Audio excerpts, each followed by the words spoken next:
¿Qué les parece si para que vayan entrando en calor se ponen en pie un momento? Vamos a estar leyendo la palabra del Señor. Pero antes, quiero que podamos leer juntos el pasaje del lema de nuestro año. Nuestro año 2026 está basado en esta palabra, en el Salmo 92, que es plantados y fructíferos. Y quiero que la leamos juntos, ¿les parece? Vamos a leerlo juntos y dice así. En 3, 2, 1. Plantados en la casa del Señor, florecerán en los atrios de nuestro Dios, aún en la vejez fructificarán, estarán vigorosos y muy verdes, para anunciar, Él es mi roca y en Él no hay injusticia. Amén. Gloria al Señor. Ese es el pasaje en el cual tomamos esas palabras, plantados y fructíferos, así que creemos que el Señor tiene grandes cosas para nosotros en este año. Amén. Nuestro pasaje de hoy va a estar en Primera de Pedro, la carta de Pedro, la primera carta de Pedro, capítulo 5, verso 8 y 9. Y luego lo corregimos. Y vamos a leerlo así de pie. Yo lo voy a leer para ustedes. Ustedes pueden leerlo desde sus Biblias o pueden verlo ahí en las pantallas. Y dice así: sean de espíritu sobrio, dice esta versión, me gustó mucho. Otra versión dice sean sobrios, otra versión dice tengan dominio propio, ¿verdad? Pero en sí, esta versión me gusta mucho porque dice sean de espíritu sobrio y velen. Su adversario, el diablo, como león rugiente, anda alrededor buscando a quien devorar. Y entonces dice Pedro, resístanlo, manteniéndose firmes en la fe. Pero lo que está haciendo aquí es afirmando que todos acá podemos enfrentar amenazas. Pero a la misma vez, Pedro nos está diciendo cómo se puede enfrentar y cómo lo podemos vencer. En otras palabras, usted ante una crisis, ante una amenaza, usted no sale corriendo, usted no sale huyendo, sino que usted se mantiene plantado donde Dios lo puso. Y sigue diciendo el pasaje, sabiendo que los mismos sufrimientos se van cumpliendo entre sus hermanos en todo el mundo. Pedro termina diciendo acá que usted no es la única persona que puede enfrentar cosas feas, que nosotros como iglesia no somos los únicos que estamos enfrentando oposición. Entonces, ¿qué debemos hacer? Bueno, en el verso 9 dice, resístanlo manteniéndose firmes. Y eso va a ser nuestro tema de hoy, manteniéndonos firmes. Y vamos a orar. Padre, en el nombre de Jesús, te pedimos la dirección de tu Espíritu. Que tu Espíritu venga a nosotros a través de tu palabra, trayendo sanidad, trayendo transformación, trayendo libertad, trayendo respuestas a nuestros corazones. Háblanos hoy, sacude cosas en nosotros, incomódanos con tu palabra, pero sobre todo abrázanos, Señor, y transfórmanos en el nombre de Jesús. Que Cristo sea glorificado, que Cristo sea conocido con tu palabra, en el nombre de Jesús. Amén y amén. Pueden tomar su asiento.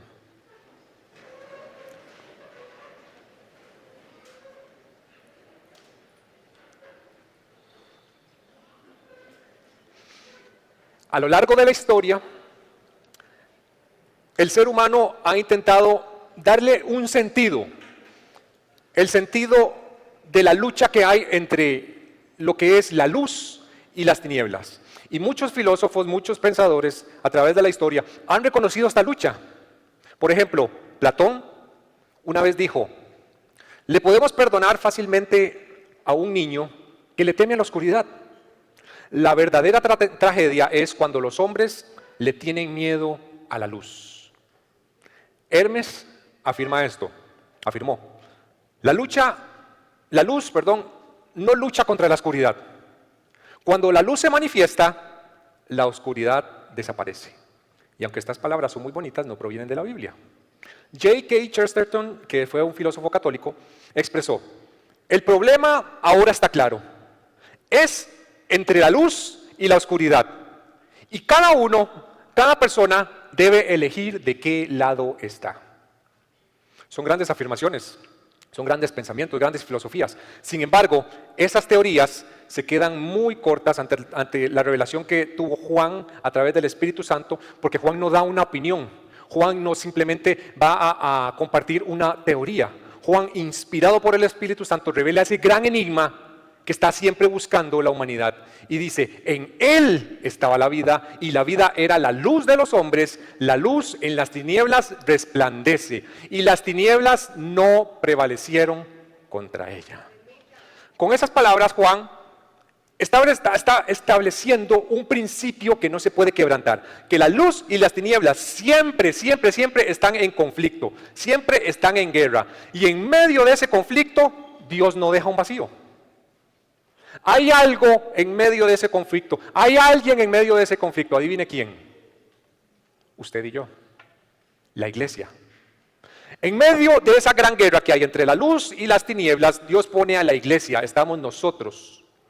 Eso quiere decir que en el momento que una persona le da su vida a Jesucristo, usted no entra en una zona neutral, sino usted entra en un campo de batalla.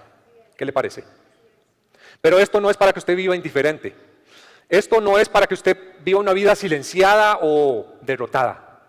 Esto no es para que simplemente le pasen por encima, sino que Dios lo puso a usted en un lugar específico para que usted permanezca firmemente establecido con un propósito. Usted vino, nació y está vivo porque tiene que cumplir un propósito. Dios planta a la iglesia en el centro de un conflicto, no para huir, no para acobardarse, no para negociar sus principios, ni siquiera para darse de baja cuando quieren.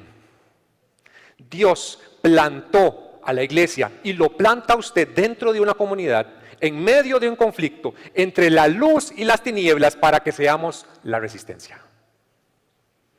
Claro está que el término resistencia a lo largo de la historia ha sido manchado, porque no es un término muy bien recibido el día de hoy, porque la historia ha sido marcada por muchas revoluciones políticas, sociales. ¿Se ha escuchado Viva la France? Viva la revolución. Pero cuando hablo de resistencia, yo lo que estoy hablando es desde un plano espiritual. ¿Por qué desde un plano espiritual? Porque nuestra lucha es espiritual. Y el enemigo tiene una sola misión: llenar todo el mundo de tinieblas. Esa es la misión del enemigo. Y el infierno, en su intento de llenar la tierra con tinieblas, choca contra algo. Contra una prédica. Chocará contra un ministerio. O chocará contra un concierto cristiano. O contra un grupito de amigos. O contra un cristiano solitario empoderado. No. El infierno, en su intento por llenar la tierra de tinieblas, choca contra la resistencia, contra la iglesia. Las tinieblas chocan contra la resistencia. Entonces, la Biblia nos recuerda que hay una guerra espiritual que muchos de nosotros no nos estamos dando cuenta o damos por sentado que se está librando. Poderes espirituales que se están oponiendo en el mundo. Y le voy a decir una cosa: ellos no le piden permiso ni opinión suya ni de nadie. Por eso las nuevas generaciones se tienen que levantar firmes, sabiendo que estas fuerzas espirituales no le van a venir a pedir permiso, o no les van a preguntar si está bien lo que están haciendo, o si se sienten bien emocionalmente para resistir. Esta guerra que estamos enfrentando debe enfrentarse con armas espirituales. Y por eso hoy quiero que desempaquemos el pasaje que leímos desde el principio, para que entendamos cómo es que Dios espera que usted y yo nos mantengamos firmes. Amén. Entonces volvemos a 1 de Pedro capítulo 5. Y dice así, empieza diciendo Pedro: sean de espíritu sobrio. Primero que nada, Pedro utiliza aquí una frase que significa, en el original, estar en guardia, estar mentalmente alerta, tener dominio propio. Otras versiones lo traducen directamente así: pensar con claridad, aun cuando uno está bajo presión, de no dejarse nublar por las emociones, por los conflictos de la vida, ni por los impulsos, ni por los descuidos. Entonces, la instrucción de Pedro desde el puro principio es clara. Nos está diciendo que a estas alturas de su vida, usted no puede ser más un descuidado espiritual. No podemos ser más negligentes espiritualmente. No, esto no es opcional. Esto no es, si las personas quieren, hagan esto. No, esto es una instrucción.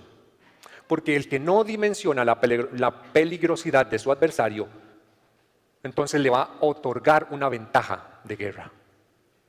Si usted no dimensiona lo peligroso que es el enemigo, entonces usted le está otorgando una ventaja táctica a él.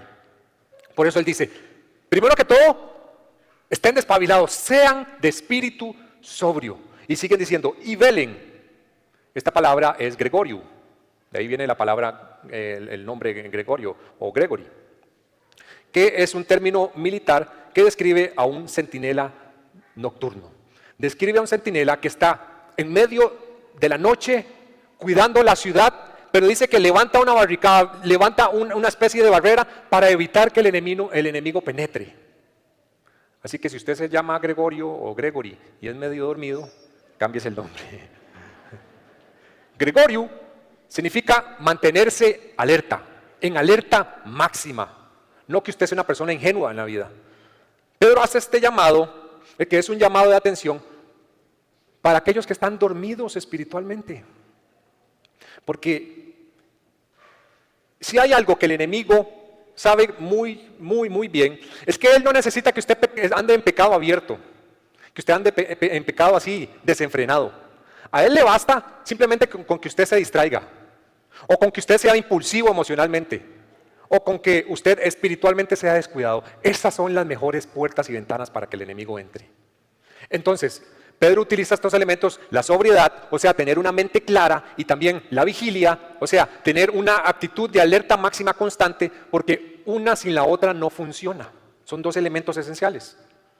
Y esto es un llamado, ¿a qué? Es un llamado a poder discernir los ambientes, sus ambientes, las conversaciones en las que usted se suele envolver, los hábitos que usted tiene normalmente. Es un llamado a reconocer cuando su vida está siendo erosionada, cuando su fe está siendo afectada, se está erosionando y no se está dando cuenta. Entonces, Pedro nos hace esta advertencia y nos dice, ¿por qué tienen que ser de espíritu sobrio y velen? Porque su adversario, el diablo, entonces señala aquí y nos dice, ¿quién es su verdadero enemigo? Su verdadero enemigo no es su esposo, aunque le dé guerra. Su enemigo no es su vecino, aunque no lo deje dormir. ¿Cuántos dicen amén? Yo sé lo que es eso. Su verdadero enemigo es su adversario, el diablo. Y le da un título aquí importantísimo, porque él simplemente hubiera dicho el diablo y usted ya da por sentado quién es. Pero él dice, su adversario, el diablo. Lo utiliza ahí. Y usa esta palabra antídocos, adversario, que es la palabra para definir a un fiscal en un tribunal.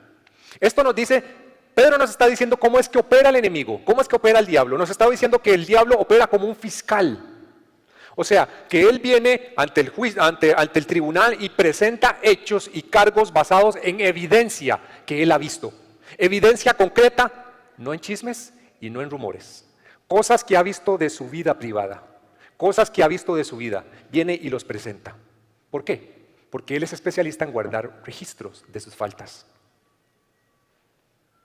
De una forma contraria, aunque Dios, en su gracia y su soberanía, decidió en el momento que usted le da su vida a Jesucristo, dejar de recordar su pasado, el enemigo sí lo hace. Y no está inventando cosas, fueron cosas que usted y yo hemos hecho. Y entonces Él lo usa para procesarnos mentalmente y para afectarnos emocionalmente, buscando que cuando en el momento que queramos acercarnos al Señor nos sintamos indignos. Y presenta todas esas acusaciones. Ah, ¿te acuerdas de lo que hiciste? ¿Te acuerdas de lo que dijiste? ¿Te acuerdas cómo lo trataste? ¿Te acuerdas lo que dejaste de hacer?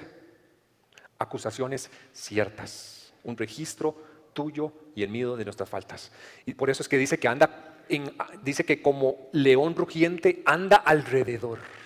La vez pasada le decía que hay cristianos que andan diciendo que el diablo está bajo sus pies. Yo no sé qué Biblia leyeron. La Biblia dice que anda alrededor, como un león. Él no anda jugando. Anda alrededor, así opera el enemigo.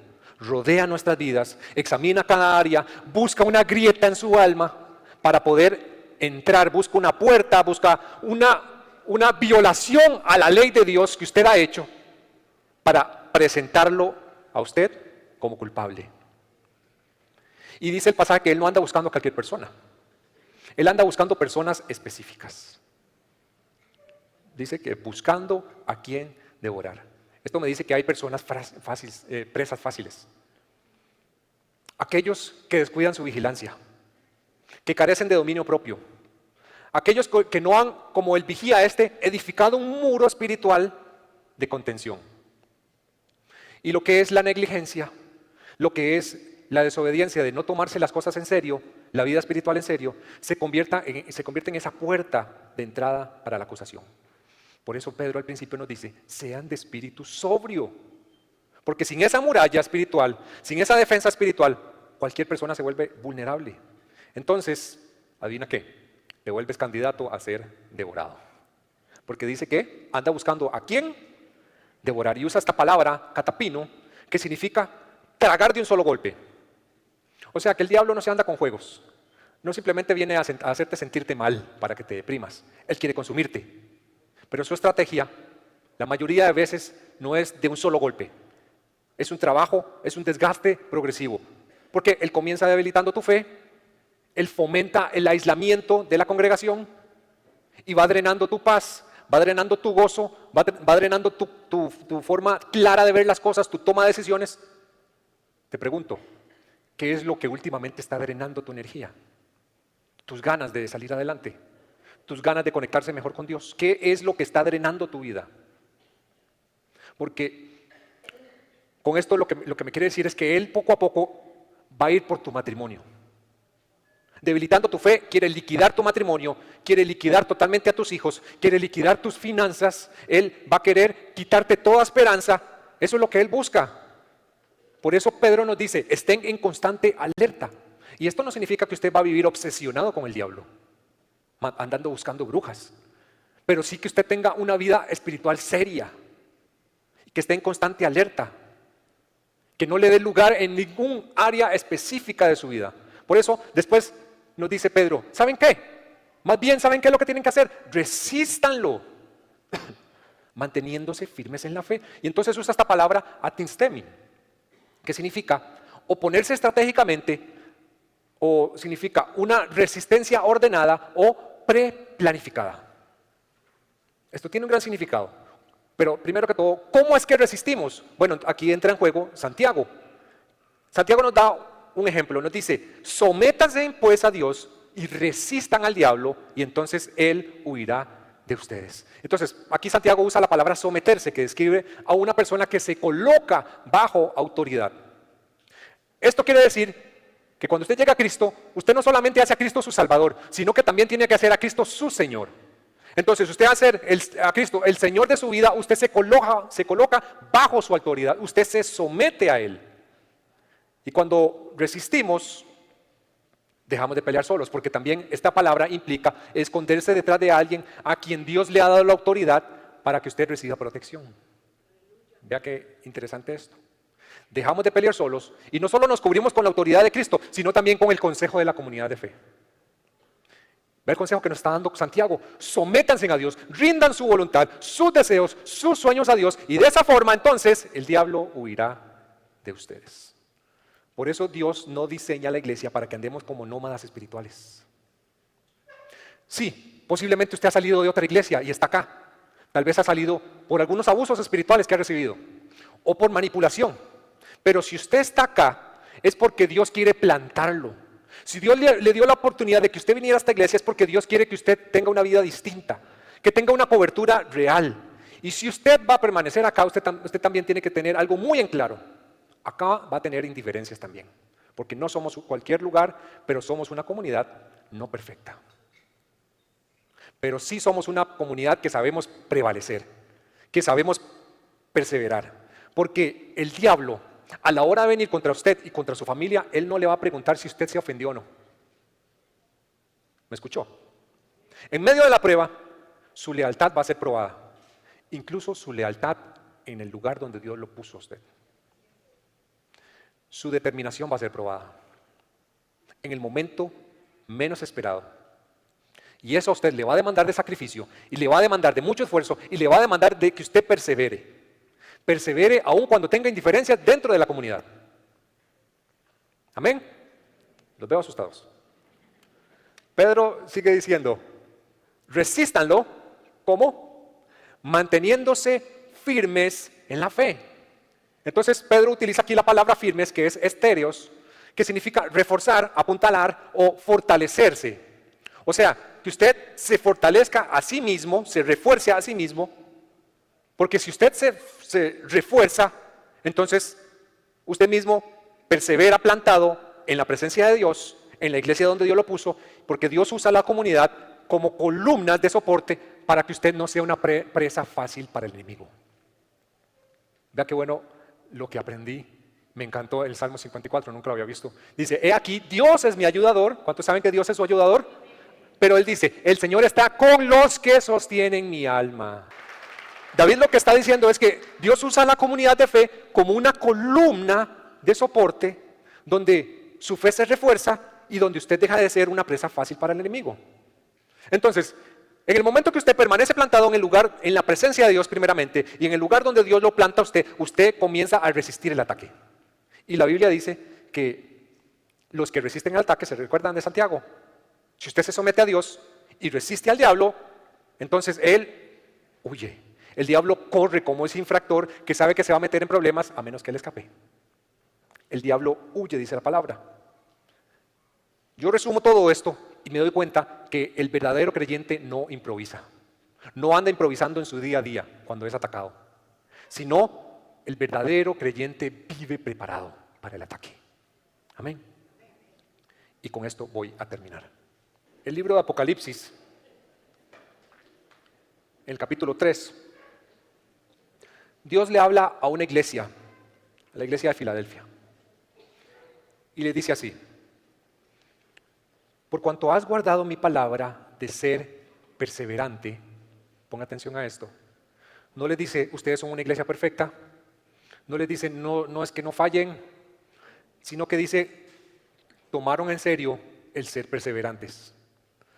Entonces dice, cuando una iglesia es perseverante, cuando las personas entienden que Dios los planta y que pueden venir crisis, indiferencias, muchas cosas, pero permanecen plantados, entonces son perseverantes, empiezan a echar raíces, empiezan a crecer, empiezan a perseverar y perseverar. Entonces, una iglesia entiende el llamado de Dios. Una iglesia es el conjunto de personas plantadas en un mismo lugar. Entonces dice, yo también te guardaré de la hora de la prueba.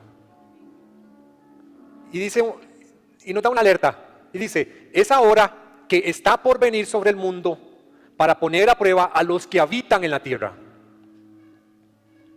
Pero también da un mensaje de esperanza y dice, vengo pronto. Y luego vuelve a reafirmar lo que toda la palabra dice, y todas las cartas de los apóstoles dicen, retén firme lo que tienes, para que nadie tome tu corona. O sea, hay un premio para los que perseveran. Hay un premio para los que siguen plantados. Pero también me dice que si usted son de los que anda y viene, ese premio se le da a otra persona. Para que nadie tome tu corona. O sea, lo que Dios a usted le prometió, si usted no lo quiere, no es que usted se lo gana, pero usted hace algo. Pero si usted no lo quiere, si usted no se esfuerza, simplemente se lo da a otra persona. Entonces dice, retén firme lo que Dios te ha dado, los dones que te ha dado, la capacidad de mantenerte, de perseverar, reténlo. Y entonces dice, al vencedor, al que haya resistido, y le da aquí una promesa increíble. Dice, lo haré columna en el templo de mi Dios y nunca más saldrá de allí. Ahora, Juan, que escribe esta carta, este libro, sí, esta carta a la iglesia de Filadelfia, usa la palabra columna, los estulos, que es estructura que ha sido endurecida para soportar peso. Esto es una promesa poderosa para usted y para su familia, porque la ciudad de Filadelfia era una ciudad que sufría de muchos terremotos. Entonces eran personas que siempre vivían en constante miedo. Y cada vez que se movía el suelo, ellos salían de la ciudad porque sabían que la ciudad entraría en ruinas. Y cuando ellos volvían a la ciudad, dice la historia, que veían todas las ruinas, pero lo único que permanecía en pie eran las columnas.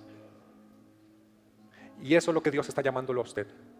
Dios está llamando a que usted sea una columna, que prevalezca en medio de cualquier crisis. Que usted prevalezca como columna dentro de su familia, que usted prevalezca como columna dentro de la comunidad de fe y que usted prevalezca como columna dentro de esta sociedad que está en crisis, que se está desmoronando. Porque mientras el mundo huye Y muchos cristianos tienden a huir también. Dios a usted lo ha diseñado para que usted permanezca. ¿Por qué? El diablo va a seguir atacándolo a usted. Y con ese ataque va a querer que usted se aleje. Y con ese ataque usted va a querer que usted se desanime. Y que con ese ataque usted va a querer que usted se desarraigue del lugar donde Dios lo plantó. Pero si usted y yo hoy estamos aquí, obviamente es por pura gracia del Señor, pero también es porque somos llamados a hacer la resistencia. Usted y yo somos los que resistimos. Como dijo el autor de Hebreos, porque nosotros no somos como los que se acobardan, los que salen huyendo, sino los que tienen fe. El Señor le puede decir, por cuanto has guardado mi palabra de perseverar, por cuanto has permanecido firme a pesar de todo lo que enfrentas, yo te guardaré de la hora de la prueba. Y esa hora que está por venir en el mundo, a poner a prueba a todos los que habitan, vengo pronto. El Señor te dice, vengo pronto. Retén firme lo que tienes para que nadie tome tu corona. Y al vencedor le haré columna. ¿Cuántos saben que Dios los está llamando a ser columna? ¿Cuántos saben que Dios los está llamando a ser columna dentro de su familia? ¿Cuántos quieren ser columna dentro de su familia? La sociedad está necesitada de personas como usted, que hagan que esta sociedad no termine de derrumbarse. Este país lo gobierna el Señor Jesucristo.